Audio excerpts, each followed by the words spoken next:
ਕਿਸ਼ਤ 101ਵੀਂ। ਘਰ ਵੜਦੇ ਸਾਰ ਘਰ ਦੇ ਸਾਰੇ ਜੀਅ ਸਾਡੇ ਦੁਆਲੇ ਹੋ ਗਏ। ਮੈਂ ਸਾਰੇ ਦਿਨ ਦੀ ਹੋਈ ਬੀਤੀ ਹੱਸ ਹੱਸ ਕੇ ਸੁਣਾਉਣ ਲੱਗ ਪਿਆ ਸਾਂ, ਤਾਂ ਕਿ ਕਿਸੇ ਵੀ ਜੀਅ ਨੂੰ ਇਹ ਨਾ ਲੱਗੇ ਕਿ ਮੈਂ ਉਦਾਸ ਜਾਂ ਨਿਰਾਸ਼ ਹੋ ਗਿਆ ਹਾਂ। ਸਗੋਂ ਮੈਂ ਉਹਨਾਂ ਨੂੰ ਹੌਸਲਾ ਦਿੰਦਾ ਕਿ ਇਹਨਾਂ ਸਭ 'ਤੇ ਕੇਸ ਦਰਜ ਹੋ ਜਾਣੇ ਨੇ ਅਤੇ ਛੇਤੀ ਹੀ ਗੁਰਨੇਕ ਦਾ ਨਜਾਇਜ਼ ਕਬਜ਼ਾ ਛੁਡਵਾਉਣ ਲਈ ਵੀ ਨਗਰ ਨਿਗਮ ਵਾਲੇ ਆ ਜਾਣੇ ਨੇ। ਮੈਨੂੰ ਲੱਗਾ ਕਿ ਉਹਨਾਂ ਉੱਪਰ ਮੇਰੀਆਂ ਇਹਨਾਂ ਹੌਸਲਾ ਵਧਾਊ ਗੱਲਾਂ ਦਾ ਕੋਈ ਬਹੁਤਾ ਅਸਰ ਨਹੀਂ ਸੀ ਹੋ ਰਿਹਾ, ਸਗੋਂ ਉਹਨਾਂ ਦੇ ਚਿਹਰੇ ਫਿਕਰ ਨਾਲ ਫੱਕ ਹੋਏ ਹੋਰ ਵੀ ਗੰਭੀਰ ਹੁੰਦੇ ਜਾ ਰਹੇ ਸਨ। ਇੰਨੇ ਨੂੰ ਅਮਤਾ ਇੱਕ ਖੁੱਲ੍ਹਿਆ ਹੋਇਆ ਖਾਕੀ ਲਿਫਾਫਾ ਚੁੱਕੀ ਮੇਰੇ ਕੋਲ ਆ ਗਈ ਅਤੇ ਆਖਣ ਲੱਗੀ, ਆਹ ਰਜਿਸਟਰੀ ਆਈ ਸੀ ਪੁਲਿਸ ਵਾਲਿਆਂ ਵੱਲੋਂ, ਤੁਸੀਂ ਵੀ ਵੇਖ ਲਓ। ਸਾਨੂੰ ਤਾਂ ਕੁਝ ਸਮਝ ਨਹੀਂ ਪਈ ਕਿ ਇਹਦੇ ਵਿੱਚ ਕੀ ਲਿਖਿਆ ਹੋਇਆ ਹੈ। ਲਿਫਾਫਾ ਫੜਦਿਆਂ ਮੈਂ ਇੱਕੋ ਦਮ ਸਾਰੀ ਕਹਾਣੀ ਸਮਝ ਗਿਆ ਸਾਂ ਕਿ ਇਹਨਾਂ ਨੇ ਪੁਲਿਸ ਵੱਲੋਂ ਭੇਜਿਆ ਹੋਇਆ ਇਹ ਪੱਤਰ ਪੜ੍ਹ ਲਿਆ ਹੈ ਅਤੇ ਜ਼ਰੂਰ ਹੀ ਇਸ ਵਿੱਚ ਕੋਈ ਅਣਸੁਖਾਵੀਂ ਗੱਲ ਹੈ, ਜਿਸ ਕਾਰਨ ਇਹ ਆਖ ਰਹੀ ਹੈ ਕਿ ਮੈਨੂੰ ਤਾਂ ਕੁਝ ਵੀ ਸਮਝ ਨਹੀਂ ਆਈ। ਇਹ ਚਿੱਠੀ ਮੇਰੇ ਦੁਆਰਾ ਪਾਈ ਗਈ ਇੱਕ RTI ਦਾ ਪੁਲਿਸ ਵਿਭਾਗ ਵੱਲੋਂ ਭੇਜਿਆ ਗਿਆ ਇੱਕ ਜਵਾਬ ਸੀ, ਜਿਸ ਵਿੱਚ ਉਹਨਾਂ ਨੇ ਦੋਵਾਂ ਧਿਰਾਂ ਦੇ ਦਰਜ ਕਰਵਾਏ ਹੋਏ ਬਿਆਨਾਂ, ਪੇਸ਼ ਕੀਤੇ ਗਵਾਹਾਂ, ਸਬੂਤਾਂ ਦੀਆਂ ਕਾਪੀਆਂ ਅਤੇ ਜਾਂਚ ਅਧਿਕਾਰੀ ਦੀ ਰਿਪੋਰਟ ਭੇਜੀ ਸੀ। ਆਪਣੇ ਪੇਸ਼ ਕੀਤੇ ਗਵਾਹਾਂ ਅਤੇ ਸਬੂਤਾਂ ਬਾਰੇ ਤਾਂ ਮੈਨੂੰ ਪਤਾ ਸੀ, ਪਰ ਮੇਰੀ ਤਸੱਲੀ ਤਾਂ ਦੂਜੀ ਧਿਰ ਦੁਆਰਾ ਪੇਸ਼ ਕੀਤੇ ਗਏ ਗਵਾਹਾਂ ਦੇ ਬਿਆਨਾਂ ਅਤੇ ਪੇਸ਼ ਕੀਤੇ ਗਏ ਤੱਥਾਂ ਦੀ ਰੌਸ਼ਨੀ ਵਿੱਚ ਕੀਤੀ ਗਈ ਪੜਤਾਲ ਅਨੁਸਾਰ ਹੀ ਹੋਣੀ ਸੀ। ਇਸ ਲਈ ਮੈਂ ਸਾਰ ਅੰਸ਼ ਜਾਣਨ ਲਈ ਤਫਤੀਸ਼ੀ ਅਫਸਰ ਦੀ ਰਿਪੋਰਟ ਵਾਲਾ ਪੰਨਾ ਖੋਲ੍ਹ ਲਿਆ। ਉਸ ਨੂੰ ਪੜ੍ਹਦਿਆਂ ਮੇਰੇ ਹੋਸ਼ ਉੱਡ ਗਏ। ਇਸ ਦਾ ਸਾਰ ਅੰਸ਼ ਸੀ ਕਿ ਸ਼ਿਕਾਇਤਕਰਤਾ ਧਿਰ ਵੱਲੋਂ 3 ਗਵਾਹ ਪੇਸ਼ ਕੀਤੇ ਗਏ ਹਨ, ਰਜਿਸਟਰੀ ਦੀ ਕਾਪੀ ਅਤੇ ਇੱਕ CD ਸਬੂਤਾਂ ਵਜੋਂ ਪੇਸ਼ ਕੀਤੀ ਗਈ ਹੈ। ਬਚਾਅ ਧਿਰ ਵੱਲੋਂ ਕੋਈ ਵੀ ਸਬੂਤ ਜਾਂ ਗਵਾਹ ਪੇਸ਼ ਨਹੀਂ ਕੀਤਾ ਗਿਆ ਸੀ।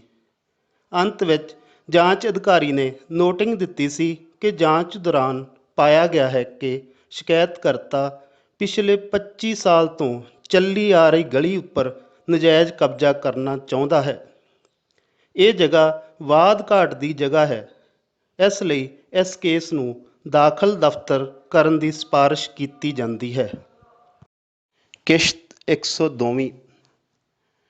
ਉਸ ਪੱਤਰ ਨੂੰ ਪੜ੍ਹਦਿਆਂ ਮੇਰੇ ਹੱਥ ਕੰਬ ਰਹੇ ਸਨ, ਪਰ ਮੈਂ ਆਪਣੇ ਆਪ ਨੂੰ ਮਜ਼ਬੂਤ ਵਿਖਾਉਣ ਦੀ ਖਾਤਰ ਜਾਣ ਬੁੱਝ ਕੇ ਕਾਗਜ਼ਾਂ ਨੂੰ ਕਦੇ ਇੱਕ ਹੱਥ ਵਿੱਚ ਕਰ ਲੈਂਦਾ ਸਾਂ ਅਤੇ ਕਦੇ ਦੂਜੇ ਵਿੱਚ। ਇੱਕ ਗੱਲ ਮੈਂ ਪੱਕੇ ਤੌਰ 'ਤੇ ਸਮਝ ਗਿਆ ਸਾਂ ਕਿ ਪੁਲਿਸ ਵਿਭਾਗ ਮੈਨੂੰ ਕੁਝ ਵੀ ਡਾਹ ਦਵਾਲ ਨਹੀਂ ਹੈ। ਮੈਂ ਫਿਰ ਵੀ ਘਰਦਿਆਂ ਨੂੰ ਹੌਸਲਾ ਦੇਣ ਦੀ ਖਾਤਰ ਆਖਦਾ ਰਿਹਾ, ਕੋਈ ਨਹੀਂ, ਅਸੀਂ ਜਿਹੜੇ ਅੱਜ ਬਿਆਨ ਲਿਖਾਏ ਆ ਨਾ, ਉਹਨਾਂ 'ਚੋਂ ਨਹੀਂ ਛੁੱਟ ਸਕਦੇ। ਇਹ ਭੱਜਣਗੇ ਕਿੱਥੇ? ਆਪਾਂ ਵੀ ਭੂਤਾਂ ਵਾਂਗੂ ਇਹਨਾਂ ਨੂੰ ਚਿੰਬੜੇ ਹੀ ਰਹਿਣਾ।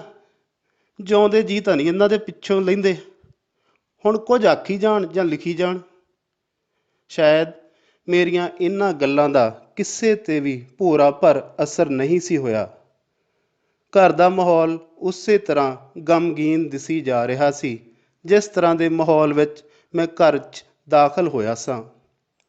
ਆਮ ਵਾਂਗ ਮੈਂ ਘਰ ਵਿੱਚ ਕੁਝ ਸਮਾਂ ਗੁਜ਼ਾਰਨ ਤੋਂ ਬਾਅਦ ਆਪਣੇ ਨਵੇਂ ਖਰੀਦੇ ਘਰ ਵਿੱਚ ਆ ਗਿਆ ਸਾਂ।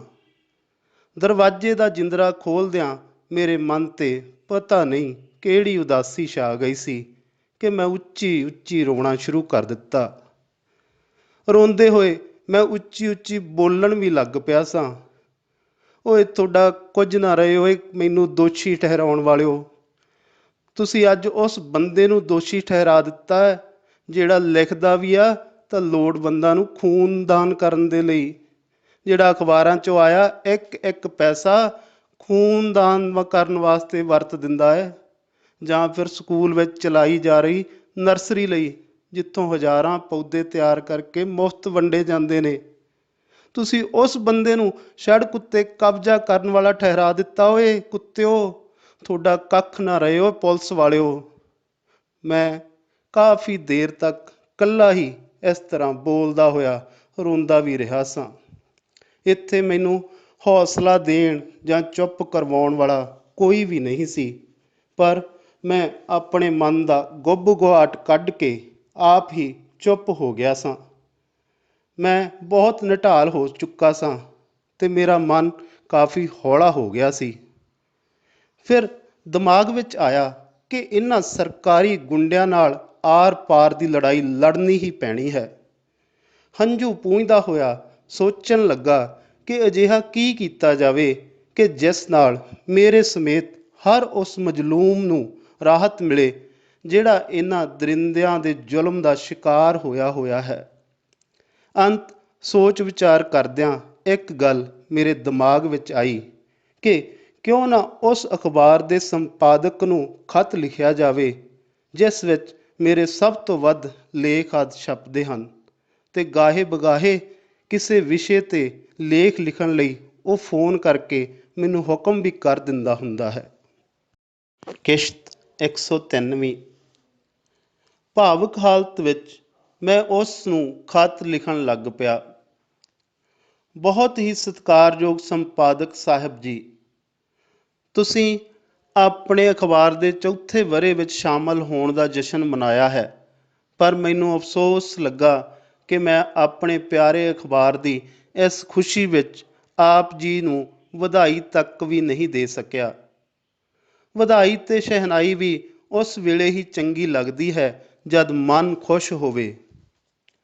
ਤੁਸੀਂ ਕਿਸੇ ਪੰਛੀ ਦਾ ਆਲ੍ਹਣਾ ਉਜਾੜਦੇ ਹੋਏ ਜ਼ੋਰਾਵਰ ਪੰਛੀ ਨੂੰ ਤਾਂ ਤੱਕਿਆ ਹੀ ਹੋਵੇਗਾ, ਤੇ ਉਸ ਜ਼ੁਲਮ ਦੇ ਵਿਰੁੱਧ ਵਿਚਾਰੇ ਮਾੜਚੂ ਜਿਹੇ ਪੰਛੀ ਦੀ ਹਾਲਤ ਵੀ ਜ਼ਰੂਰ ਵੇਖੀ ਹੋਵੇਗੀ, ਤੇ ਉਸ ਮਾਸੂਮ ਦੀ ਅੰਦਰਲੀ ਵੇਦਨਾ ਨੂੰ ਵੀ ਮਹਿਸੂਸ ਕੀਤਾ ਹੋਵੇਗਾ। ਅਜਿਹੀ ਹਾਲਤ ਵਿੱਚ ਪੀੜਤ ਪੰਛੀ ਹੋਰਨਾਂ ਦੀਆਂ ਖੁਸ਼ੀਆਂ ਵਿੱਚ ਕਿੰਨਾ ਕੁ ਸ਼ਾਮਲ ਹੋ ਸਕਦਾ ਹੋਵੇਗਾ, ਤੁਸੀਂ ਭਲੀ ਭਾਂਤ ਅੰਦਾਜ਼ਾ ਲਾ ਸਕਦੇ ਹੋ।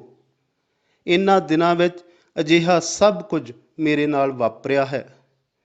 ਬੀਤੀ 30 ਮਈ ਤੋਂ ਲੈ ਕੇ 30 ਜੂਨ ਤੱਕ ਮੈਂ ਪੁਲਿਸ ਦੁਆਰਾ ਦਿੱਤੇ ਗਏ ਮਾਨਸਿਕ ਤਸੀਹਿਆਂ ਨੂੰ ਸਹਾਰਦਾ ਰਿਹਾ ਹਾਂ, ਤੇ ਹੁਣ ਮੈਂ ਉਹਨਾਂ ਦੇ ਗੁੰਡਿਆਂ ਦੁਆਰਾ ਕੀਤੇ ਗਏ ਅਦਾਲਤੀ ਕੇਸ ਦਾ ਸਾਹਮਣਾ ਕਰਨ ਲਈ ਮਜਬੂਰ ਹੋਇਆ ਪਿਆ ਹਾਂ।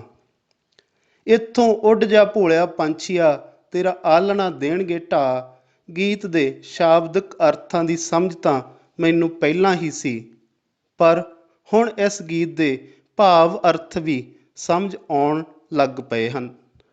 ਵਾਕਿਆ ਹੀ ਜ਼ੋਰਾਵਰ ਮਾਸੂਮਾਂ ਦੇ ਆਲ੍ਹਣੇ ਢਾਉਂਦੇ ਹੁੰਦੇ ਹਨ। ਅੱਜ ਕੱਲ੍ਹ ਮੇਰੇ ਦਿਮਾਗ ਵਿੱਚ ਨਵੇਂ ਵਿਚਾਰ, ਲੇਖ, ਕਹਾਣੀਆਂ ਜਾਂ ਫਿਰ ਆਪਣੇ ਅਧੂਰੇ ਪਏ ਨਾਵਲ ਨੂੰ ਪੂਰਾ ਕਰਨ ਦੇ ਖਿਆਲ ਨਹੀਂ ਆਉਂਦੇ। ਹੁਣ ਤਾਂ ਸੌਂ ਕੇ ਵੀ ਅੱਧ ਸੁੱਤੇ ਹੋਏ ਨੂੰ ਪੁਲਿਸ ਅਤੇ ਅਦਾਲਤ ਵਿੱਚ ਆਪਣੇ ਹੱਕ ਤੇ ਵਿਰੋਧ ਵਿੱਚ ਭੁਗਤਦੇ ਹੋਏ ਗਵਾਹ ਹੀ ਨਜ਼ਰੀ ਪੈਂਦੇ ਹਨ, ਤੇ ਕਈ ਵਾਰ ਇਹਨਾਂ ਜ਼ਾਲਮਾਂ ਤੋਂ ਹਾਰ ਕੇ ਆਪਣੇ ਆਪ ਨੂੰ ਖਤਮ ਕਰਨ ਦਾ ਵਿਚਾਰ ਵੀ ਮਨ 'ਤੇ ਹਾਵੀ ਹੋਣ ਲੱਗ ਪੈਂਦਾ ਹੈ। ਮੇਰੇ ਵਿੱਚ ਹੋਰ ਕੋਈ ਬਹੁਤਾ ਫਰਕ ਨਹੀਂ ਪਿਆ ਹੈ, ਬਸ ਗੱਲਬਾਤ ਕਰਦੇ ਦੀ ਜ਼ੁਬਾਨ ਹੀ ਥਥਲਾਉਣ ਲੱਗ ਪਈ ਹੈ। ਕਦੇ ਕਦੇ ਜ਼ਿਆਦਾ ਪਰੇਸ਼ਾਨੀ ਕਾਰਨ ਹੱਥ ਵੀ ਕੰਬਣ ਲੱਗ ਪੈਂਦੇ ਹਨ। ਜੂਨ ਦੀਆਂ ਛੁੱਟੀਆਂ ਤੋਂ ਬਾਅਦ ਮੇਰੇ ਸਹਿਕਰਮੀਆਂ ਮੁਤਾਬਕ ਮੇਰੀ ਤੋਰ ਵਿਚਲੀ ਰਵਾਨੀ ਵੀ ਖਤਮ ਹੋ ਗਈ ਹੈ, ਤੇ ਕੁਝ ਕੁ ਦਾ ਆਖਣਾ ਹੈ ਕਿ ਮੇਰੀਆਂ ਅੱਖਾਂ ਦੇ ਘੇਰੇ ਤੇ ਚਿਹਰੇ ਦਾ ਰੰਗ ਵੀ ਕਾਲਾ ਪੈ ਗਿਆ ਹੈ, ਤੇ ਵਾਲ ਕੁਝ ਜ਼ਿਆਦਾ ਹੀ ਚਿੱਟੇ ਹੋ ਰਹੇ ਹਨ। ਕੁਝ ਕੁ ਨੂੰ ਲੱਗਦਾ ਹੈ ਕਿ ਹੱਸਣ ਖੇਡਣ ਵਾਲਾ ਇਹ ਮੁੰਡਾ ਬਿਲਕੁਲ ਚੁੱਪਚਾਪ ਹੋ ਗਿਆ ਹੈ, ਪਰ ਹੋਰ ਕੋਈ ਬਹੁਤਾ ਫਰਕ ਨਹੀਂ ਪਿਆ ਹੈ। ਬਾਕੀ ਸਭ ਠੀਕ ਠਾਕ ਹੈ। ਅਸਲ ਵਿੱਚ ਹੁਣ ਮੈਂ ਕਿਤਾਬਾਂ ਵਿਚਲੇ ਤਰਸ ਦੇ ਪਾਤਰਾਂ ਦੀਆਂ ਕਹਾਣੀਆਂ ਪੜ੍ਹਨ ਜਾਂ ਲਿਖਣ ਦੀ ਬਜਾਏ ਖੁਦ ਇੱਕ ਵਿਚਾਰਾ ਜਿਹਾ ਪਾਤਰ ਬਣ ਚੁੱਕਾ ਹਾਂ। ਕਿਤਾਬਾਂ ਵਿੱਚ ਵਰਣਿਤ ਘਟਨਾਵਾਂ ਵਾਂਗ ਜੇਕਰ ਪੁਲਿਸ ਵਾਲਿਆਂ ਨੂੰ ਮੇਰੇ ਵਿਰੁੱਧ ਮਾੜੀ ਜਿਹੀ ਗਲਤੀ ਵੀ ਲੱਭ ਜਾਂਦੀ ਤਾਂ ਉਹਨਾਂ ਨੇ ਮੇਰਾ ਸਭ ਕੁਝ ਉਜਾੜ ਦੇਣਾ ਸੀ। ਪਰ ਜਦ ਉਹਨਾਂ ਨੂੰ ਕੁਝ ਵੀ ਨਾ ਲੱਭਾ ਤਾਂ ਉਹਨਾਂ ਨੇ ਆਪਣੇ ਜਰ ਖਰੀਦ ਇੱਕ ਗੁੰਡੇ ਰਾਹੀਂ ਮੇਰੇ 'ਤੇ ਝੂਠਾ ਅਦਾਲਤੀ ਮੁਕੱਦਮਾ ਠੋਕ ਦਿੱਤਾ ਹੈ, ਤਾਂ ਜੋ ਉਹ ਮੈਨੂੰ ਵੱਧ ਤੋਂ ਵੱਧ ਖੱਜਲ ਖੁਆਰ ਕਰ ਸਕਣ। ਕਿਸ਼ਤ 104ਵੀਂ। ਅੱਜ ਕੱਲ੍ਹ ਮੈਂ ਇੱਕ ਮਾਨਸਿਕ ਦਵੰਦ ਵਿੱਚੋਂ ਗੁਜ਼ਰ ਰਿਹਾ ਹਾਂ ਕਿ ਕੀ ਆਪਣੀਆਂ ਲਿਖਤਾਂ ਦੇ ਬਦਲੇ ਮਿਲਦੇ ਮਿਹਨਤਾਨੇ ਨੂੰ ਲੋੜਵੰਦ ਮਰੀਜ਼ਾਂ ਲਈ ਖੂਨ ਦਾ ਪ੍ਰਬੰਧ ਕਰਨ ਵਾਸਤੇ ਖਰਚਣ ਵਾਲਾ ਬੰਦਾ ਕਿਸੇ ਦਾ ਕੋਈ ਨੁਕਸਾਨ ਕਰ ਸਕਦਾ ਹੈ? ਜੇਕਰ ਨਹੀਂ ਤਾਂ ਮੈਨੂੰ ਲੱਗਦਾ ਹੈ ਕਿ ਮੈਂ ਸਹੀ ਹਾਂ ਅਤੇ ਅਦਾਲਤ ਮੈਨੂੰ ਪੂਰਾ ਇਨਸਾਫ ਦੇਵੇਗੀ। ਪਰ ਉਦੋਂ ਤੱਕ ਮਾਨਸਿਕ ਪਰੇਸ਼ਾਨੀ ਝੱਲਣ ਅਤੇ ਆਪਣੇ ਆਪ ਨੂੰ ਦੋਸ਼ੀ ਸਮਝੀ ਜਾਣ ਦੀ ਹੀਣ ਭਾਵਨਾ ਤੋਂ ਮੈਨੂੰ ਕੌਣ ਬਰੀ ਕਰੇਗਾ? ਮੈਂ ਤੁਹਾਨੂੰ ਇਹ ਪੱਤਰ ਇਸ ਲਈ ਨਹੀਂ ਲਿਖਿਆ ਕਿ ਤੁਸੀਂ ਦੂਜੀ ਧਿਰ ਦਾ ਪੱਖ ਜਾਣੇ ਬਗੈਰ ਮੇਰੇ ਹੱਕ ਵਿੱਚ ਖੜ੍ਹੇ ਹੋਵੋ। ਮੈਂ ਤਾਂ ਕੇਵਲ ਇਹ ਚਾਹੁੰਦਾ ਹਾਂ ਕਿ ਆਪਣੇ ਅਖਬਾਰ ਵਿੱਚ ਰੋਜ਼ਾਨਾ ਨਹੀਂ ਤਾਂ ਹਫ਼ਤਾਵਾਰੀ ਇੱਕ ਅਜਿਹਾ ਕਾਲਮ ਹੋਣਾ ਚਾਹੀਦਾ ਹੈ ਜੋ ਪੁਲਿਸ ਦੀ ਧੱਕੇਸ਼ਾਹੀ ਦੇ ਵਿਰੁੱਧ ਅਤੇ ਮਜ਼ਲੂਮਾਂ ਦੇ ਹੱਕ ਵਿੱਚ ਆਵਾਜ਼ ਉਠਾਉਣ ਲਈ ਹੋਵੇ। ਇਹ ਅਜਿਹਾ ਕਾਲਮ ਹੋਣਾ ਚਾਹੀਦਾ ਹੈ ਜੋ ਲੋਕਲ ਪੱਤਰਕਾਰਾਂ ਦੀ ਬਜਾਏ ਸਿੱਧਾ ਤੁਹਾਡੀ ਦੇਖ ਰੇਖ ਵਿੱਚ ਹੋਵੇ। ਮੇਰੇ ਨਾਲ ਤਾਂ ਚਲੋ ਕਈ ਲੋਕ ਪੱਖੀ ਜਥੇਬੰਦੀਆਂ ਖੜ੍ਹੀਆਂ ਹੋਈਆਂ ਹਨ, ਪਰ ਆਮ ਲੋਕਾਂ ਦਾ ਕੀ ਬਣਦਾ ਹੋਵੇਗਾ? ਇਸ ਗੱਲ ਦਾ ਅੰਦਾਜ਼ਾ ਲਾਉਣਾ ਔਖਾ ਹੀ ਨਹੀਂ ਸਗੋਂ ਅਸੰਭਵ ਵੀ ਹੈ। ਮੇਰਾ ਇਹ ਨਿੱਜੀ ਤਜਰਬਾ ਹੈ ਕਿ ਬਹੁਤੇ ਸਥਾਨਕ ਪੱਤਰਕਾਰ ਪੀੜਤ ਧਿਰ ਦੀ ਖਬਰ ਲਾਉਣ ਤੋਂ ਪਹਿਲਾਂ ਪੁਲਿਸ ਵਾਲਿਆਂ ਤੋਂ ਨਿਰੋਲ ਜਾਣਕਾਰੀ ਲੈਣ ਦੀ ਥਾਂ ਆਗਿਆ ਮੰਗਦੇ ਹਨ। ਇਸ ਲਈ ਮੈਂ ਆਪ ਜੀ ਨੂੰ ਪੁਰਜ਼ੋਰ ਬੇਨਤੀ ਕਰਦਾ ਹਾਂ ਕਿ ਛੇਤੀ ਤੋਂ ਛੇਤੀ ਪੁਲਿਸ ਵਿਭਾਗ ਵੱਲੋਂ ਕੀਤੇ ਜਾਂਦੇ ਅਣਮਨੁੱਖੀ ਕਾਰਿਆਂ ਦੇ ਵਿਰੁੱਧ ਸ਼ਿਕਾਇਤਾਂ ਵਾਲਾ ਇੱਕ ਕਾਲਮ ਸ਼ੁਰੂ ਕਰੋ, ਤਾਂ ਜੋ ਇਹਨਾਂ ਜ਼ਾਲਮਾਂ ਤੋਂ ਆਮ ਜਨਤਾ ਨੂੰ ਕੋਈ ਨਾ ਕੋਈ ਰਾਹਤ ਮਿਲ ਸਕੇ। ਮੈਂ ਦੁਬਾਰਾ ਆਪ ਜੀ ਨੂੰ ਬੇਨਤੀ ਕਰਦਾ ਹਾਂ ਕਿ ਅਜਿਹਾ ਕਾਲਮ ਜ਼ਰੂਰ ਹੀ ਸ਼ੁਰੂ ਹੋਣਾ ਚਾਹੀਦਾ ਹੈ, ਤਾਂ ਜੋ ਇੱਕ ਗਰੀਬ ਅਤੇ ਪ੍ਰਸ਼ਾਸਨ ਦੁਆਰਾ ਬੁਰੀ ਤਰ੍ਹਾਂ ਨਪੀੜੇ ਗਏ ਬੰਦੇ ਦੀ ਆਵਾਜ਼ ਨੂੰ ਸਾਡਾ ਇਹ ਅੰਨਾ ਅਤੇ ਬੋਲਾ ਪ੍ਰਸ਼ਾਸਨ ਸੁਣ ਸਕੇ। ਮੈਨੂੰ ਉਮੀਦ ਹੀ ਨਹੀਂ ਸਗੋਂ ਪੂਰਾ ਯਕੀਨ ਵੀ ਹੈ ਕਿ ਤੁਸੀਂ ਮੇਰੀ ਇਸ ਸਲਾਹ 'ਤੇ ਪੂਰਾ ਗੌਰ ਕਰੋਗੇ। ਤੁਹਾਡੇ ਬੱਚਿਆਂ ਵਰਗਾ ਆਪ ਜੀ ਦਾ ਸ਼ੁਭ ਚਿੰਤਕ ਕ੍ਰਿਸ਼ਨ ਪ੍ਰਤਾਪ। ਇਹ ਪੱਤਰ ਸੰਪਾਦਕ ਨੂੰ ਭੇਜ ਕੇ ਮੈਨੂੰ ਆਪਣੇ ਮਨ 'ਤੇ ਪਿਆ ਹੋਇਆ ਬੋਝ ਕਾਫੀ ਘੱਟ ਮਹਿਸੂਸ ਹੋਣ ਲੱਗ ਪਿਆ ਸੀ। ਮੈਨੂੰ ਪੂਰਾ ਯਕੀਨ ਸੀ ਕਿ ਉਹ ਅਖਬਾਰ ਸਮੂਹ ਅਜਿਹਾ ਕਾਲਮ ਜ਼ਰੂਰ ਸ਼ੁਰੂ ਕਰੇਗਾ। ਇਸ ਕਾਲਮ ਦੇ ਸ਼ੁਰੂ ਹੋਣ ਨਾਲ ਮੈਨੂੰ ਤਾਂ ਨਹੀਂ, ਘੱਟੋ ਘੱਟ ਕਿਸੇ ਹੋਰ ਮਜ਼ਲੂਮ ਨੂੰ ਤਾਂ ਇਨਸਾਫ ਮਿਲ ਜਾਵੇਗਾ। ਕਿਸ਼ਤ 105ਵੀਂ। 3 ਦਿਨ ਦੀ ਇਸ ਭੱਜ ਦੌੜ ਅਤੇ ਉੱਪਰੋਂ ਪੁਲਿਸ ਵਿਭਾਗ ਦੁਆਰਾ ਭੇਜੇ ਗਏ ਉਸ ਜਵਾਬ ਨੇ ਮੈਨੂੰ ਧੁਰ ਅੰਦਰ ਤੱਕ ਹਿਲਾ ਕੇ ਰੱਖ ਦਿੱਤਾ ਸੀ। ਮੈਨੂੰ ਸਿਰਫ ਤੇ ਸਿਰਫ ਇੱਕ ਹੀ ਆਸ ਸੀ ਕਿ ਜਦ ਅਖਬਾਰ ਵਿੱਚ ਮਜ਼ਲੂਮਾਂ ਨਾਲ ਹੁੰਦੀ ਧੱਕੇਸ਼ਾਹੀ ਸੰਬੰਧੀ ਕਾਲਮ ਛਪਣੇ ਸ਼ੁਰੂ ਹੋ ਗਏ ਤਾਂ ਆਮ ਲੋਕਾਂ 'ਤੇ ਹੁੰਦੇ ਜ਼ੁਲਮ ਬੰਦ ਤਾਂ ਨਹੀਂ, ਥੋੜ੍ਹੇ ਬਹੁਤ ਘੱਟ ਜ਼ਰੂਰ ਜਾਣਗੇ। ਉਸ ਰਾਤ ਵੀ ਮੈਨੂੰ ਨੀਂਦ ਨਹੀਂ ਸੀ ਆਈ। ਬਾਬਾ ਬੋਲਣ ਤੋਂ ਪਹਿਲਾਂ ਹੀ ਮੈਂ ਉੱਠ ਖੜ੍ਹਾ ਸਾਂ। ਮੈਨੂੰ 3 ਦਿਨ ਬਾਅਦ ਸਕੂਲ ਜਾ ਕੇ ਉਨੀਂਦਰੀਆਂ ਅੱਖਾਂ ਨਾਲ ਮਖੌਲਾਂ ਅਤੇ ਚੁਭਵੀਆਂ ਗੱਲਾਂ ਦਾ ਸਾਹਮਣਾ ਵੀ ਕਰਨਾ ਪੈਣਾ ਸੀ। ਮੈਂ ਚਾਹੁੰਦਾ ਸਾਂ ਕਿ ਕਿਸੇ ਨੂੰ ਵੀ ਪਤਾ ਨਾ ਲੱਗੇ ਕਿ ਮੈਂ ਪਿਛਲੇ 3 ਦਿਨ ਕਿਸ ਤਰ੍ਹਾਂ ਧੱਕੇ ਖਾਂਦਾ ਫਿਰਦਾ ਰਿਹਾ ਸਾਂ ਅਤੇ ਬਣਿਆ ਵੀ ਕੁਝ ਨਹੀਂ ਸੀ। ਸਕੂਲ ਵੜਦੇ ਸਾਰ ਸਾਰੇ ਸਹਿਕਰਮੀ ਮੈਨੂੰ 3 ਦਿਨ ਸਕੂਲ ਨਾ ਆਉਣ ਬਾਰੇ ਪੁੱਛਣ ਲੱਗ ਪਏ। ਮੈਂ ਝੂਠ ਆਖਣ ਲੱਗ ਪਿਆ, ਉਹ ਯਾਰ ਅਮਰੀਕਾ ਤੋਂ ਮਾਸੀ ਦਾ ਮੁੰਡਾ ਆਇਆ ਹੋਇਆ, ਜਿੱਦ ਪੈ ਗਿਆ ਕਿ ਸਾਰੀਆਂ ਰਿਸ਼ਤੇਦਾਰੀਆਂ ਵਿੱਚ ਮਿਲ ਕੇ ਆਈਏ। ਅੱਜ ਵੀ ਕਹਿੰਦਾ ਸੀ ਚੱਲ, ਪਰ ਮੈਂ ਬਹਾਨਾ ਲਾਤਾ ਕਿ ਸਾਡੇ ਸਕੂਲ ਤਾਂ ਚੈਕਿੰਗ ਹੋਣੀ ਆ, ਇਸ ਲਈ ਮੈਂ ਛੁੱਟੀ ਨਹੀਂ ਲੈ ਸਕਦਾ। ਆਹੋ, ਅਗਲਾ ਇਹੋ ਜਿਹੀ ਗਰਮੀ 'ਚ ਹੀ ਆਊਗਾ ਅਮਰੀਕਾ ਛੱਡ ਕੇ। ਉਹਨੂੰ ਬਾਹਲਾ ਮੋਹ ਜਾਗ ਪਿਆ ਲੱਗਦਾ ਆ ਇਹਦੇ ਤੇ ਇਹਦੇ ਰਿਸ਼ਤੇਦਾਰਾਂ ਨਾਲ। ਉਹਦਾ ਤਾਂ ਇਹਦੇ ਬਿਨਾਂ ਦਿਲ ਹੀ ਨਹੀਂ ਲੱਗਦਾ ਹੋਣਾ, ਤਾਂ ਹੀ ਅਮਰੀਕਾ ਛੱਡ ਕੇ ਆ ਗਿਆ। ਸਾਡਾ ਕਲਰਕ ਪਰਮਿੰਦਰ ਖਹਿਰਾ ਉੱਚੀ ਉੱਚੀ ਹੱਸ ਕੇ ਆਖਣ ਲੱਗ ਪਿਆ ਤੇ ਆਦਤਨ ਤਵੇ ਦੀ ਸੂਈ ਰੱਖੀ ਫਿਰ ਬੋਲਿਆ, ਸਿੱਧਾ ਕਿਉਂ ਨਹੀਂ ਆਖਦਾ ਕਿ ਪੁਲਿਸ ਵਾਲੇ ਮਸੇਰਾਂ ਨੇ ਨਹੀਂ ਆਉਣ ਦਿੱਤਾ? ਉਹ ਤਾਂ ਜ਼ਿਆਦਾ ਹੀ ਉਧਰੇ ਪਏ ਹੋਣੇ ਆ ਕਿ ਤੈਨੂੰ ਮਿਲਿਆ ਨੂੰ ਦੇਰ ਹੋ ਗਈ। 2 ਦਿਨ ਕੱਟ ਕੇ ਜਾਵੀਂ। ਪ੍ਰੇਮ ਪੱਤਰ ਪਾਉਂਦਾ ਰਹਿੰਦਾ ਸੀ ਨਾ ਉਹਨਾਂ ਨੂੰ, ਉਹ ਤਾਂ ਹੀ ਸੱਦਦੇ ਹੋਣੇ ਆ ਜਾ ਸੱਜਣਾ, ਮਿਲ ਜਾ ਸੱਜਣਾ, ਬਹਿ ਜਾ ਸੱਜਣਾ। ਤਾਂ ਹੀ ਨਹੀਂ ਆਉਣ ਦਿੱਤਾ 3 ਦਿਨ ਮਾਸੀ ਦੇ ਮੁੰਡਿਆਂ ਨੇ। ਉਹ ਮੇਰੀ ਸੱਚਾਈ ਇੰਨੇ ਵਿਸ਼ਵਾਸ ਨਾਲ ਸਭ ਦੇ ਸਾਹਮਣੇ ਪੇਸ਼ ਕਰੀ ਜਾ ਰਿਹਾ ਸੀ ਕਿ ਮੈਨੂੰ ਕੁਝ ਵੀ ਸੁੱਝ ਨਹੀਂ ਸੀ ਰਿਹਾ ਤੇ ਮੈਂ ਹੀ ਕਰਦਾ ਗੱਲ ਟਾਲਣ ਦਾ ਯਤਨ ਕਰਦਾ ਰਿਹਾ ਸਾਂ। ਮੈਨੂੰ ਲੱਗਾ ਕਿ ਮੇਰੀ ਇਸ ਚੋਰੀ ਦੇ ਫੜੇ ਜਾਣ ਕਾਰਨ ਸਭ ਮੇਰਾ ਮਜ਼ਾਕ ਉਡਾਉਣਗੇ, ਪਰ ਸਭ ਚੁੱਪ ਚੁਪੀਤੇ ਹੌਲੀ ਹੌਲੀ ਦਫ਼ਤਰ 'ਚੋਂ ਖਿਸਕ ਗਏ। ਉਹਨਾਂ ਦੇ ਇਸ ਗੰਭੀਰ ਮੁਦਰਾ ਤੋਂ ਮੈਂ ਅੰਦਾਜ਼ਾ ਲਾ ਲਿਆ ਸੀ ਕਿ ਸਾਰਿਆਂ ਨੂੰ ਸਭ ਕੁਝ ਪਤਾ ਹੈ ਤੇ ਮੇਰੇ ਝੂਠ ਬੋਲਣ ਦਾ ਵੀ ਕੋਈ ਫਾਇਦਾ ਨਹੀਂ ਹੈ। ਸ਼ਾਇਦ ਉਹਨਾਂ ਦਾ ਮੇਰੇ ਪ੍ਰਤੀ ਇਹ ਸਤਿਕਾਰ ਤੇ ਆਦਰ ਹੀ ਸੀ ਕਿ ਜਿਹੜਾ ਉਹ ਮੇਰੇ ਹੋ ਰਹੇ ਇਸ ਅਨਾਦਰ ਵਾਲੀ ਗੱਲਬਾਤ ਵਿੱਚ ਸ਼ਾਮਲ ਹੋ ਕੇ ਕੋਈ ਚੋਭ ਲਾਉਣ ਦੀ ਬਜਾਏ ਆਪੋ ਆਪਣੇ ਕੰਮੀ ਧੰਦੀ ਲੱਗ ਗਏ ਸਨ। ਮੈਨੂੰ ਸਮਝ ਨਹੀਂ ਸੀ ਆ ਰਹੀ ਕਿ ਅਗਲੀ ਵਾਰ ਮੈਂ ਆਪਣੇ ਸਹਿਕਰਮੀਆਂ ਨੂੰ ਮਿਲਣ 'ਤੇ ਮਾਸੀ ਦੇ ਮੁੰਡੇ ਵਾਲੀ ਮਨਘੜਤ ਕਹਾਣੀ ਸੁਣਾਵਾਂ ਕਿ SP ਦੁਆਰਾ ਸਾਡੀ ਕੀਤੀ ਗਈ ਬੇਪਤੀ ਵਾਲੀ ਸੱਚੀ ਗੱਲ। ਫਿਰ ਦਿਮਾਗ ਵਿੱਚ ਆਉਂਦਾ ਕਿ ਇਹਨਾਂ ਨੂੰ ਦੱਸ ਹੀ ਦੇਵਾਂ ਕਿ ਸਰਕਾਰ ਨੇ ਕਿਹੋ ਜਿਹੀਆਂ ਚਵਲ ਕੁੱਤੀਆਂ ਮੰਡਿਆਂ ਦੀ ਰਾਖੀ ਬਿਠਾਈਆਂ ਹੋਈਆਂ ਨੇ, ਪਰ ਮੈਂ ਚੁੱਪ ਰਹਿਣ ਵਿੱਚ ਹੀ ਭਲਾਈ ਸਮਝੀ। ਕਿਸ਼ਤ 106ਵੀਂ। ਮੇਰੇ ਕੁਝ ਸਾਥੀ ਝੱਕਦੇ ਝੁਕਾਉਂਦੇ ਪਿਛਲੇ ਦਿਨਾਂ ਦਾ ਹਾਲ ਪੁੱਛਦਾ ਰਹੇ ਸਨ, ਪਰ ਮੇਰੇ ਜ਼ਖਮਾਂ ਨੂੰ ਨਾ ਉਚੇੜਨ ਦੇ ਮਾਰੇ ਮੇਰੀ ਅੱਧੀ ਕੁ ਗੱਲ ਸੁਣ ਕੇ ਚੁੱਪ ਹੋ ਕੇ ਗੱਲ ਨੂੰ ਟਾਲ ਜਾਂਦੇ ਸਨ।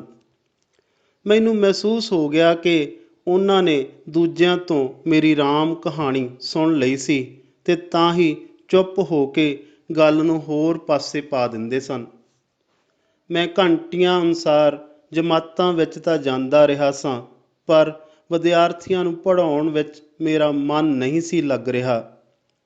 ਜਦ ਵੀ ਮੈਂ 2 ਸਹਿਕਰਮੀਆਂ ਨੂੰ ਇਕੱਠੇ ਹੋਏ ਵੇਖਦਾ ਜਾਂ ਫਿਰ ਵਿਦਿਆਰਥੀਆਂ ਨੂੰ ਹੱਸਦੇ ਹੋਏ ਤੱਕ ਲੈਂਦਾ ਤਾਂ ਮੈਨੂੰ ਮਹਿਸੂਸ ਹੋਣ ਲੱਗਦਾ ਕਿ ਉਹ ਮੇਰੀ ਹੀ ਗੱਲ ਕਰਕੇ ਹੱਸ ਰਹੇ ਹਨ ਜਾਂ ਫਿਰ ਮੇਰੇ 'ਤੇ ਹੀ ਹੱਸ ਰਹੇ ਹਨ। ਉਹ ਸਾਰਾ ਦਿਨ ਮੈਂ ਪਲ ਪਲ ਮਰ ਕੇ ਮਸਾਂ ਹੀ ਲੰਘਾਇਆ ਸੀ। ਘਰ ਆ ਕੇ ਵੀ ਮੈਂ ਕਿਸੇ ਨਾਲ ਚੱਜ ਨਾਲ ਨਾ ਤਾਂ ਬੋਲਿਆ ਸਾਂ ਤੇ ਨਾ ਹੀ ਬਹੁਤੀ ਗੱਲ ਕੀਤੀ ਸੀ। ਆਉਂਦਿਆਂ ਸਾਰ ਕੂਲਰ ਚਲਾ ਕੇ ਮੈਂ ਸੌਣ ਦਾ ਨਾਟਕ ਕਰਕੇ ਲੰਮਾ ਪੈ ਗਿਆ ਸਾਂ। ਮੈਨੂੰ ਇੰਜ ਨਿਢਾਲ ਪਏ ਹੋਏ ਨੂੰ ਵੇਖ ਕੇ ਸਾਰੇ ਘਰ ਦੇ ਫਿਕਰਮੰਦ ਹੋ ਗਏ ਸਨ। ਸੌਣ ਦਾ ਨਾਟਕ ਕਰਦਾ ਹੋਇਆ ਮੈਂ ਉਹਨਾਂ ਦੀਆਂ ਗੱਲਾਂ ਧਿਆਨ ਨਾਲ ਸੁਣ ਰਿਹਾ ਸਾਂ। ਬਾਹਲਾ ਹੀ ਥੱਕੇ ਪਏ ਆ, ਇੰਨੇ ਦਿਨ ਹੋ ਗਏ ਦਫ਼ਤਰਾਂ ਦੇ ਚੱਕਰ ਕੱਢਦਿਆਂ ਨੂੰ, ਸੌਂ ਲੈਣ ਦਿਓ, ਰੌਲਾ ਨਾ ਪਾਓ। ਮਸਾਂ ਕਿਤੇ ਜਾ ਕੇ ਅੱਖ ਲੱਗੀ ਆ। ਅਮਤਾ ਮੇਰੀ ਮਾਂ ਨਾਲ ਗੱਲਾਂ ਕਰਦੀ ਕਰਦੀ ਬੇਟੀਆਂ ਨੂੰ ਧੀਵੇਂ ਬੋਲੀ ਸਮਝਾ ਰਹੀ ਸੀ। ਮੈਨੂੰ ਤਾਂ ਲੱਗਦਾ ਸਕੂਲ 'ਚ ਕਿਸੇ ਨੇ ਕੁਝ ਆਖ ਦਿੱਤਾ ਹੋਣਾ, ਤਾਂ ਹੀ ਅੱਜ ਉਦਾਸਾ ਜਿਹਾ ਕਿਸੇ ਨਾਲ ਬੋਲਿਆ ਨਹੀਂ ਸੀ। ਚੁੱਪ ਕਰਕੇ ਕੁੜੀਆਂ ਨੂੰ ਸਵਾ ਦੇ, ਐਵੇਂ ਜਗਾ ਹੀ ਨਾ ਦੇਣ ਵਿਚਾਰੇ ਨੂੰ, ਮਸਾਂ ਤਾਂ ਝੱਟ ਕਿਤੇ ਚੈਨ ਨਾਲ ਸੁੱਤਾ। ਮੇਰੀ ਮਾਂ ਅਮਤਾ ਨੂੰ ਆਖਣ ਲੱਗ ਪਈ ਸੀ। ਉਹ ਚਾਰੇ ਜਣੀਆਂ ਹੌਲੀ ਜਿਹੀ ਕਮਰੇ 'ਚੋਂ ਬਾਹਰ ਚਲੀਆਂ ਗਈਆਂ ਸਨ। ਜਾਣ ਵੇਲੇ ਉਹ ਦਰਵਾਜ਼ੇ ਨੂੰ ਢੋ ਗਈਆਂ ਸਨ। ਮੈਨੂੰ ਨੀਂਦ ਕਿੱਥੇ ਆਉਣੀ ਸੀ, ਉਹ ਵੀ ਦੁਪਹਿਰ ਵੇਲੇ। ਪਿਆ ਪਿਆ ਮੈਂ ਕਦੇ SP, ਕਦੇ DSP ਤੇ ਕਦੇ ਆਪਣੇ ਸਾਥੀਆਂ ਦੇ ਵਿਹਾਰ ਬਾਰੇ ਤੇ ਕਦੇ ਪਤਨੀ ਤੇ ਮਾਂ ਵੱਲੋਂ ਹੁਣੇ ਆਪਸ ਵਿੱਚ ਕੀਤੀਆਂ ਗੱਲਾਂ ਬਾਰੇ ਸੋਚੀ ਜਾ ਰਿਹਾ ਸਾਂ। ਅੰਤ ਸਿੱਟਾ ਇਹੀ ਨਿਕਲਦਾ ਸੀ ਕਿ ਬਾਕੀ ਸਭ ਨਾਲੋਂ ਜ਼ਿਆਦਾ ਮੇਰੀ ਮਾਂ ਹੀ ਮੇਰੀ ਮਾਨਸਿਕ ਹਾਲਤ ਨੂੰ ਸਮਝਦੀ ਹੈ। ਇਹ ਇਸ ਲਈ ਨਹੀਂ ਸੀ ਕਿ ਉਹ ਮੇਰੀ ਮਾਂ ਸੀ, ਸਿਰਫ ਇਸ ਲਈ ਕਿ ਉਹ ਇੱਕ ਮਾਂ ਸੀ। ਕਿਸ਼ਤ 107ਵੀਂ। ਅਦਾਲਤ ਦੀ ਅਗਲੀ ਤਾਰੀਖ ਨੇੜੇ ਆ ਰਹੀ ਸੀ। ਮੇਰਾ ਜਾਣਾ ਬਣਦਾ ਸੀ, ਜ਼ਰੂਰੀ ਵੀ ਸੀ। ਉੱਧਰ ਮੈਨੂੰ ਆਪਣੀਆਂ ਘਟ ਰਹੀਆਂ ਛੁੱਟੀਆਂ ਦੀ ਚਿੰਤਾ ਵੀ ਲੱਗੀ ਹੋਈ ਸੀ। ਇਹ ਖਲਜਗਣ ਪਤਾ ਨਹੀਂ ਕਿੰਨਾ ਕੁ ਚਿਰ ਅਜੇ ਹੋਰ ਗਲ ਪਿਆ ਰਹਿਣਾ ਸੀ ਤੇ ਸਾਰੇ ਮਾਮਲਿਆਂ 'ਚ ਕਿਤੇ ਮਦਈ ਤੇ ਕਿਤੇ ਮਦਾਇਲਾ ਹੋਣ ਕਰਕੇ ਸਾਰਾ ਸਮਾਂ ਮੇਰਾ ਉੱਥੇ ਹਾਜ਼ਰ ਰਹਿਣਾ ਜ਼ਰੂਰੀ ਬਣਦਾ ਸੀ। ਘਟ ਰਹੀਆਂ ਛੁੱਟੀਆਂ ਤੋਂ ਚਿੰਤਤ ਹੋ ਕੇ ਮੈਨੂੰ ਇੱਕ ਤਰਕੀਬ ਸੁੱਝੀ ਕਿ ਅਦਾਲਤ ਦੀ ਤਰੀਕ ਵਾਲੇ ਦਿਨ ਮੈਂ ਅੱਧੇ ਦਿਨ ਦੀ ਛੁੱਟੀ ਕਿਉਂ ਨਾ ਲੈ ਲਿਆ ਕਰਾਂ। ਮੈਂ ਵਕੀਲ ਨਾਲ ਇਸ ਸੰਬੰਧੀ ਗੱਲ ਕਰ ਲਈ ਕਿ ਜੇ ਜ਼ਿਆਦਾ ਹੀ ਜ਼ਰੂਰੀ ਤੇ ਮਜਬੂਰੀ ਹੋਵੇ ਤਾਂ ਉਹ ਮੈਨੂੰ ਫੋਨ ਕਰ ਦੇਵੇ। ਮੈਂ ਤੁਰੰਤ ਛੁੱਟੀ ਲੈ ਕੇ ਪਹੁੰਚ ਜਾਵਾਂਗਾ। ਅਗਲੀ ਤਾਰੀਖ ਵਾਲੇ ਦਿਨ ਮੈਂ ਬੁਝੇ ਜਿਹੇ ਮਨ ਨਾਲ ਰੋਟੀ ਵਾਲਾ ਡੱਬਾ ਚੁੱਕ ਕੇ ਸਕੂਲ ਨੂੰ ਤੁਰ ਪਿਆ। ਮੇਰਾ ਸਾਰਾ ਧਿਆਨ ਅਦਾਲਤ ਵੱਲ ਲੱਗਾ ਹੋਇਆ ਸੀ। ਮੈਂ ਵਕੀਲ ਦੇ ਮੁਨਸ਼ੀ ਤੋਂ ਫੋਨ ਰਾਹੀਂ ਪਤਾ ਕਰ ਲਿਆ ਸੀ ਕਿ ਉਸ ਦਿਨ ਵੀ ਮੁਕੱਦਮਿਆਂ ਦੀ ਸੂਚੀ ਦੇ ਹਿਸਾਬ ਨਾਲ ਸਾਡੀ ਸੁਣਵਾਈ ਦਾ ਨੰਬਰ ਦੁਪਹਿਰ ਤੋਂ ਬਾਅਦ ਹੀ ਆਉਣਾ ਸੀ। ਮਸਾਂ ਕਿਤੇ ਜਾ ਕੇ ਅੱਧੀ ਛੁੱਟੀ ਦਾ ਸਮਾਂ ਹੋਇਆ ਤੇ ਮੈਂ ਮੋਟਰਸਾਈਕਲ ਤੇ ਕਚਹਿਰੀ ਵੱਲ ਨੂੰ ਭੱਜ ਤੁਰਿਆ। ਦੁਪਹਿਰ ਤੋਂ ਬਾਅਦ ਜਦ ਅਸੀਂ ਅਦਾਲਤ ਦੇ ਕਟਹਿਰੇ 'ਚ ਜੱਜ ਕੋਲ ਪੁੱਜੇ ਤਾਂ ਜੱਜ ਨੇ ਸਾਨੂੰ ਵੇਖਦਿਆਂ ਹੀ ਆਪਣੇ ਕੋਲ ਪਏ ਫੱਟੇ 'ਤੇ ਚਿਪਕਾਏ ਹੋਏ ਇੱਕ ਕਾਗਜ਼ 'ਤੇ ਨਿਗਾਹ ਮਾਰੀ ਤੇ ਉਸਨੇ ਪੋਲੇ ਜਿਹੇ ਮੂੰਹ ਨਾਲ ਆਖ ਦਿੱਤਾ, ਸ਼ਰਮਾ ਜੀ, ਤੁਸੀਂ ਅਗਲੇ ਮਹੀਨੇ ਦੀ 7 ਤਰੀਕ ਨੂੰ ਆਇਓ। ਧੰਨਵਾਦ ਸਰ, ਕਹਿ ਕੇ ਵਕੀਲ ਨੇ ਉੱਥੇ ਖੜੇ ਖੜੇ ਮੇਰੇ ਵਾਲੇ ਲਿਫਾਫੇ ਦੇ ਬਾਹਰ ਤਰੀਕ ਲਿਖ ਲਈ। ਮੈਂ ਨਿਰਾਸ਼ ਹੋਇਆ ਹੋਇਆ ਵਕੀਲ ਦੇ ਪਿੱਛੇ ਅਦਾਲਤ ਦੇ ਕਮਰੇ 'ਚੋਂ ਬਾਹਰ ਆ ਗਿਆ ਸਾਂ। ਤਾਰੀਕ ਪੇ ਤਾਰੀਕ ਵਾਲੇ ਬੋਲ ਜੋ ਕਿ ਅਦਾਕਾਰ ਸਨੀ ਦਿਓਲ ਨੇ ਦਾਮਨੀ ਫਿਲਮ ਵਿੱਚ ਆਖੇ ਸਨ ਤੇ ਹੁਣ ਇਹ ਇੱਕ ਮਸ਼ਹੂਰੀ ਵਿੱਚ ਟੀਵੀ 'ਤੇ ਦਿਨ ਵਿੱਚ ਕਈ ਵਾਰ ਚੱਲਦੇ ਰਹਿੰਦੇ ਸਨ, ਮੈਨੂੰ ਯਾਦ ਆਉਣ ਲੱਗ ਪਏ। ਮਨ ਨੇ ਸੋਚਿਆ ਕਿ ਉਸ ਫਿਲਮ ਦੇ ਇਹ ਬੋਲ ਕਿੰਨੇ ਸੱਚੇ ਹਨ ਕਿ ਇਹਨਾਂ ਦੀ ਸੱਚਾਈ ਕਾਰਨ ਹੀ ਇਹਨਾਂ ਨੂੰ ਇੱਕ ਕੰਪਨੀ ਨੇ ਆਪਣੇ ਮਾਲ ਦੀ ਮਸ਼ਹੂਰੀ ਕਰਨ ਲਈ ਅਪਣਾ ਲਿਆ ਹੈ। ਵਕੀਲ ਨੇ ਇੱਕ ਹੋਰ ਤਰੀਕ ਭੁਗਤ ਕੇ ਆਉਣੀ ਸੀ ਤੇ ਮੈਂ ਚੈਂਬਰ ਵਿੱਚ ਨਿਢਾਲ ਜਿਹਾ ਹੋ ਕੇ ਬੈਠਾ ਰਿਹਾ ਸਾਂ। ਕਿਸ਼ਤ 108ਵੀਂ।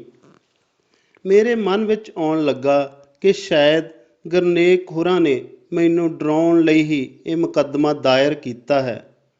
ਉਹ ਆਪ ਝੂਠਾ ਹੋਣ ਕਾਰਨ ਅਦਾਲਤ ਵਿੱਚ ਨਹੀਂ ਆਵੇਗਾ ਤੇ ਅਗਲੀਆਂ ਹੋਰ 1-2 ਤਰੀਕਾਂ ਪੈਣ ਤੋਂ ਬਾਅਦ ਇਹ ਕੇਸ ਆਪਣੇ ਆਪ ਹੀ ਖਾਰਜ ਹੋ ਜਾਵੇਗਾ। ਜਦੋਂ ਘਰ ਦੇ ਸਾਰੇ ਜੀਆਂ ਨੂੰ ਪਤਾ ਲੱਗਾ ਕਿ ਬਿਨਾਂ ਕੁਝ ਹੋਏ ਹੀ ਪਹਿਲੀਆਂ ਤਰੀਕਾਂ ਵਾਂਗ ਐਤਕੀ ਵੀ ਤਰੀਕ ਅੱਗੇ ਪੈ ਗਈ ਹੈ ਤਾਂ ਉਹਨਾਂ ਦਾ ਨਿਰਾਸ਼ ਹੋਣਾ ਸੁਭਾਵਿਕ ਹੀ ਸੀ। ਉਹ ਮੈਨੂੰ ਸੁਝਾਅ ਦੇਣ ਲੱਗੇ। ਮਾਂ ਨੇ ਆਖਿਆ ਸੀ, ਤੂੰ ਜੱਜ ਨੂੰ ਕਹਿ ਦੇਣਾ ਸੀ ਕਿ ਅਸਲੀ ਚੋਰ ਤਾਂ ਉਹ ਕੁੱਤਾ ਗਰਨੇਕ ਆ। ਪਿਤਾ ਜੀ ਨੇ ਸਲਾਹ ਦਿੱਤੀ ਸੀ, ਤੂੰ ਅਸ਼ੋਕ ਨੂੰ ਆਖਣਾ ਸੀ ਕਿ ਅਦਾਲਤ ਵਿੱਚ ਸਾਰਾ ਕੁਝ ਦੱਸ ਦੇਵੇ, ਫੇਰ ਦੇਖਦੇ ਹਾਂ ਕੀ ਬਣਦਾ। ਅਮਿਤਾ ਨੇ ਆਪਣੀ ਰਾਏ ਦਿੱਤੀ, ਪੁਲਿਸ ਦੇ ਧੱਕੇ ਵਾਲੀ ਗੱਲ ਤਾਂ ਦੱਸਣੀ ਬਣਦੀ ਸੀ, ਉਹ ਚੱਜ ਨਾਲ ਕਿਉਂ ਨਹੀਂ ਦੱਸਦੇ ਤੁਸੀਂ? ਮੈਂ ਹੂੰ ਹਾਂ ਤਾਂ ਕਰ ਦਿੱਤੀ ਸੀ, ਪਰ ਉਂਝ ਮੈਂ ਸਮਝ ਗਿਆ ਸਾਂ ਕਿ ਜਿਸ ਤਰ੍ਹਾਂ ਆਮ ਲੋਕ ਸੋਚਦੇ ਨੇ ਉਸ ਤਰ੍ਹਾਂ ਦਾ ਕੁਝ ਵੀ ਅਦਾਲਤ ਵਿੱਚ ਨਹੀਂ ਵਾਪਰਦਾ। ਉਸ ਦਿਨ ਤੋਂ 1.5-2 ਮਹੀਨੇ ਪਹਿਲਾਂ ਤੱਕ ਮੈਂ ਵੀ ਅਜਿਹਾ ਹੀ ਸੋਚਦਾ ਸਾਂ, ਪਰ ਹੁਣ ਮੈਨੂੰ ਅਦਾਲਤ ਵਾਲੇ ਇਸ ਕੰਜਰ ਕਿੱਤੇ ਦੀ ਕੁਝ ਸਮਝ ਆਉਣੀ ਸ਼ੁਰੂ ਹੋ ਗਈ ਸੀ। ਤਰ੍ਹਾਂ ਦੀਆਂ ਗੱਲਾਂ ਸੁਣ ਤੇ ਸੋਚ ਕੇ ਮੇਰਾ ਮਨ ਖਰਾਬ ਹੁੰਦਾ ਸੀ, ਪਰ ਹੁਣ ਕੀਤਾ ਵੀ ਕੀ ਜਾ ਸਕਦਾ ਸੀ। ਅੱਕ ਕੇ ਮੈਂ ਅਖਬਾਰ ਦੇ ਸੰਪਾਦਕ ਨੂੰ ਫੋਨ ਮਿਲਾ ਲਿਆ ਤੇ ਰਸਮੀ ਗੱਲਬਾਤ ਤੋਂ ਬਾਅਦ ਆਪਣੇ ਦੁਆਰਾ ਸੁਝਾਏ ਗਏ ਮਜ਼ਲੂਮਾਂ ਵਾਲੇ ਕਾਲਮ ਨੂੰ ਸ਼ੁਰੂ ਕਰਨ ਬਾਰੇ ਵੀ ਗੱਲ ਤੋਰ ਲਈ। ਉਸ ਨੇ ਮੇਰੀ ਆਵਾਜ਼ ਪਛਾਣ ਲਈ ਸੀ ਤੇ ਮੇਰੇ ਨਾਲ ਪੂਰੀ ਹਮਦਰਦੀ ਜ਼ਾਹਿਰ ਕੀਤੀ, ਪਰ ਅਖਬਾਰ ਵਿੱਚ ਅਜਿਹੇ ਕਾਲਮ ਨਾ ਛਾਪਣ ਬਾਰੇ ਆਪਣੀ ਪ੍ਰਬੰਧਕੀ ਮਜਬੂਰੀ ਵੀ ਦੱਸ ਦਿੱਤੀ। ਉਹ ਵੀ ਨਿਯਮਾਂ ਮੁਤਾਬਕ ਹੀ ਖਬਰਾਂ ਛਾਪ ਸਕਦੇ ਹਨ। ਇਸ ਲਈ ਮੈਂ ਵੀ ਸਮਝ ਗਿਆ ਸਾਂ ਕਿ ਉਹ ਸਮਾਜ ਵਿੱਚ ਵਾਪਰ ਰਹੇ ਅਨਿਆਂ ਭਰੇ ਵਰਤਾਰੇ ਬਾਰੇ ਸਭ ਕੁਝ ਜਾਣਦੇ ਤਾਂ ਹਨ, ਪਰ ਮੂਲੋਂ ਹੀ ਬੇਵੱਸ ਹਨ। ਇਸ ਲਈ ਆਮ ਲੋਕਾਂ ਨੂੰ ਛੇਤੀ ਨਿਆਂ ਦਿਵਾਉਣ ਵਾਲਾ ਮੇਰਾ ਇਹ ਖਿਆਲ ਵੀ ਦਮ ਤੋੜ ਗਿਆ ਸੀ। ਫੋਨ ਕੱਟਣ ਤੋਂ ਬਾਅਦ ਮੈਨੂੰ ਆਪਣੇ ਆਪ ਉੱਤੇ ਹਾਸਾ ਵੀ ਆਉਣ ਲੱਗਾ ਕਿ ਤੂੰ ਆਪਣੀ ਬਣੀ ਤਾਂ ਨਿਬੇੜ ਲੈ, ਤੂੰ ਲੋਕਾਂ ਨੂੰ ਛੇਤੀ ਨਿਆਂ ਦਿਵਾਉਣ ਵਾਲੇ ਪਾਸੇ ਵੀ ਲੱਗ ਪਿਆ ਏ। ਮੇਰੇ ਜ਼ਿਹਨ ਵਿੱਚ ਕਾਵਿਕ ਤੁਕਾਂ ਵੀ ਘੁੰਮ ਗਈਆਂ ਸਨ। ਪਹਿਲਾਂ ਸਿਰ ਪਈ ਆਪਣੀ ਨਿਬੇੜ ਲੈ, ਪੀੜ ਲੋਕਾਂ ਦੀ ਵੰਡਾ ਲਈ ਤੂੰ ਫੇਰ ਸੱਜਣਾ। ਕਿਸ਼ਤ 109ਵੀਂ। ਅਗਲੀ ਤਾਰੀਖ 'ਤੇ ਵੀ ਪਹਿਲਾਂ ਵਾਂਗ ਹੀ ਹੋਇਆ। ਸਾਡੇ ਜਾਣ ਤੋਂ ਪਹਿਲਾਂ ਹੀ ਵਿਰੋਧੀ ਧਿਰ ਦਾ ਵਕੀਲ ਅਗਲੀ ਤਾਰੀਖ ਲੈ ਗਿਆ ਸੀ। ਮੇਰੇ ਵਕੀਲ ਨੇ ਜੱਜ ਕੋਲ ਇਤਰਾਜ਼ ਉਠਾਇਆ ਤਾਂ ਜੱਜ ਜ਼ਰਾ ਕੁ ਮੁਸਕਰਾ ਕੇ ਬੋਲੀ, ਸ਼ਰਮਾ ਜੀ, ਮੈਂ ਉਹਨਾਂ ਦੇ ਵਕੀਲ ਨੂੰ ਸਪਸ਼ਟ ਆਖ ਦਿੱਤਾ ਕਿ ਮੈਂ ਹੁਣ ਹੋਰ ਤਰੀਕ ਨਹੀਂ ਦੇਣੀ। ਮੈਨੂੰ ਲੱਗਦਾ ਕਿ ਗੁਰਨੇਕ ਤਾਂ ਮੁਕੱਦਮਾ ਕਰਕੇ ਹੀ ਭੁੱਲ ਗਿਆ। ਇਸ ਲਈ ਮੈਂ 4 ਦਿਨ ਦੀ ਹੀ ਤਰੀਕ ਅੱਗੇ ਕੀਤੀ ਹੈ। ਇਹਨਾਂ ਵਿੱਚੋਂ 2 ਤਾਂ ਛੁੱਟੀਆਂ ਹੀ ਨੇ। ਜੱਜ ਨੇ ਸਾਡੀ ਤਸੱਲੀ ਲਈ ਇੱਕ ਪਾਸੇ ਪਈ ਸਾਡੀ ਫਾਈਲ ਚੁੱਕ ਕੇ ਖੋਲ੍ਹ ਲਈ ਅਤੇ ਕੁਝ ਸਵਾਲ ਪੁੱਛਣ ਲੱਗ ਪਈ, ਜਿਨ੍ਹਾਂ ਦਾ ਵਕੀਲ ਨੇ ਜਵਾਬ ਦੇ ਦਿੱਤਾ। ਫਿਰ ਰਜਿਸਟਰੀ ਅਤੇ ਸਾਡੇ ਰਾਹੀਂ ਪੇਸ਼ ਕੀਤੇ ਨਕਸ਼ੇ ਦਾ ਮਿਲਾਨ ਕਰਨ ਲੱਗ ਪਈ। ਸਾਡੇ ਦੁਆਰਾ ਪੇਸ਼ ਕੀਤੇ ਗਏ ਨਕਸ਼ੇ ਵਿੱਚ ਉੱਤਰ ਦਿਸ਼ਾ ਵਾਲੀ ਹੱਦ ਦੀ ਮਾਲਕੀ ਵਾਲਾ ਨਾਮ ਦਰਜ ਨਹੀਂ ਸੀ। ਜੱਜ ਨੇ ਪੁੱਛਿਆ, ਆਹ ਅਵਨੀਤ ਸਿੰਘ ਵਾਲੀ ਸਾਈਡ ਕਿੱਥੇ ਹੈ? ਉਸ ਨੇ ਨਕਸ਼ਾ ਵਕੀਲ ਨੂੰ ਫੜਾ ਦਿੱਤਾ। ਸ਼ਾਇਦ ਵਕੀਲ ਸਮਝ ਨਹੀਂ ਸੀ ਸਕਿਆ ਤੇ ਘਬਰਾਹਟ ਵਿੱਚ ਆਪਣੀ ਫਾਈਲ ਵਿੱਚੋਂ ਅਵਨੀਤ ਸਿੰਘ ਦਾ ਨਾਮ ਲੱਭਣ ਲੱਗ ਪਿਆ।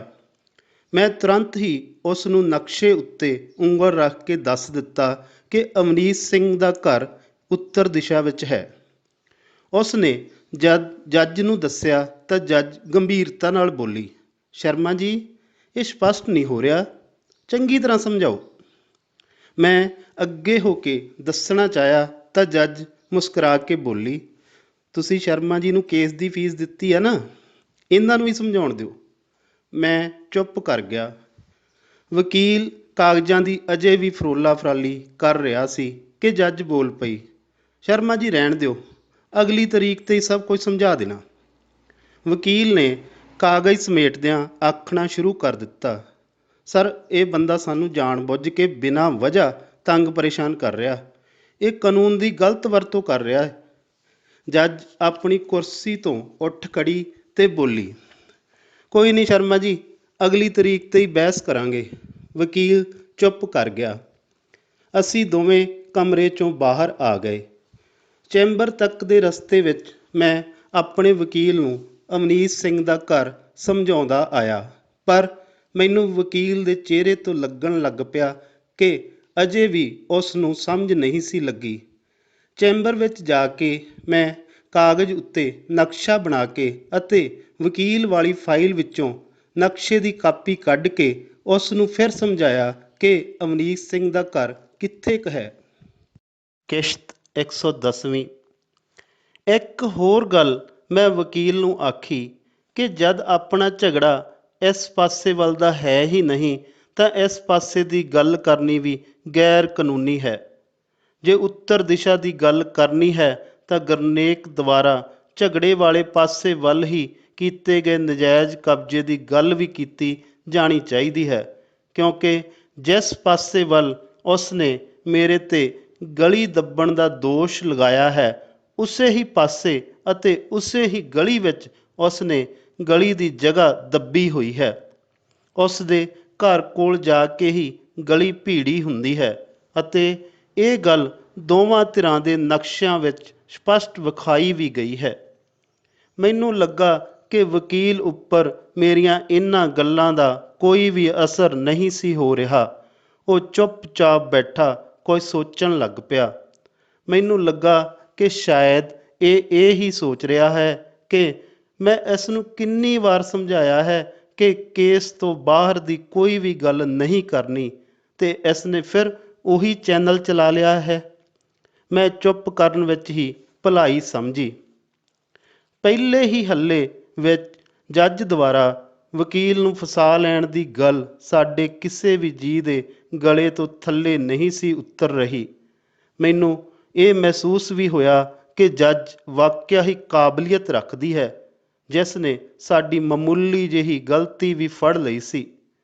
ਫਿਰ ਦਿਮਾਗ ਵਿੱਚ ਆਉਂਦਾ ਕਿ ਜੱਜ ਨੂੰ ਉੱਤਰ ਦਿਸ਼ਾ ਵਾਲੇ ਘਰ ਦੀ ਗੱਲ ਨਹੀਂ ਕਰਨੀ ਚਾਹੀਦੀ ਸੀ, ਕਿਉਂਕਿ ਉਸ ਦਿਸ਼ਾ ਵੱਲ ਤਾਂ ਝਗੜੇ ਦੀ ਗੱਲ ਦੋਵਾਂ ਧਿਰਾਂ ਵਿੱਚੋਂ ਕਿਸੇ ਨੇ ਵੀ ਨਹੀਂ ਸੀ ਆਖੀ।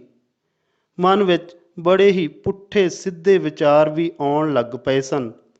ਫਿਰ ਇਹ ਸੋਚ ਕੇ ਆਪਣੇ ਮਨ ਨੂੰ ਧਰਵਾਸਾ ਦੇ ਲੈਂਦਾ ਸਾਂ ਕਿ ਇਹ ਅਦਾਲਤਾਂ ਦਾ ਕੰਮ ਹੈ, ਵਕੀਲ ਜਾਣਨ ਜਾਂ ਜੱਜ।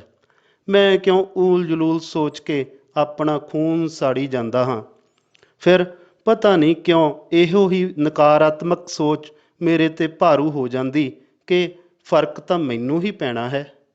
ਜੇ ਮੈਂ ਇਹ ਕੇਸ ਹਾਰ ਗਿਆ ਤਾਂ ਸਭ ਗਲੀ ਮੁਹੱਲੇ, ਸ਼ਰੀਕਾਂ, ਮਹਿਕਮੇ ਕੀ ਰਿਸ਼ਤੇਦਾਰਾਂ ਤੱਕ ਨੇ ਵੀ ਆਖਣਾ ਸੀ ਕਿ ਵੱਡਾ ਨਾਡੂ ਖਾਂ ਗਲੀ ਉੱਤੇ ਕਬਜ਼ਾ ਕਰਨ ਨੂੰ ਫਿਰਦਾ ਸੀ। ਅਗਲਿਆਂ ਨੇ ਨਾਸਾਂ ਭੰਨ ਕੇ ਚੁੱਪ ਕਰਾ ਕੇ ਬਿਠਾ ਦਿੱਤਾ। ਹੁਣ ਇਹ ਮਸਲਾ ਜਗ੍ਹਾ ਦਾ ਨਾ ਰਹਿ ਕੇ ਇੱਜ਼ਤ ਦਾ ਸਵਾਲ ਬਣ ਚੁੱਕਾ ਸੀ। ਮੈਨੂੰ ਆਪਣੀ ਇੱਜ਼ਤ ਨਾਲੋਂ ਵੱਧ ਆਪਣੇ ਪਰਿਵਾਰ ਦੀ ਇੱਜ਼ਤ ਅਤੇ ਇਸ ਤੋਂ ਵੀ ਉੱਪਰ ਕਈ ਇਨਸਾਫ ਪਸੰਦ ਜਥੇਬੰਦੀਆਂ ਦੀ ਇੱਜ਼ਤ ਦਾ ਖਿਆਲ ਵੀ ਵੱਢ ਵੱਢ ਕੇ ਖਾਈ ਜਾ ਰਿਹਾ ਸੀ।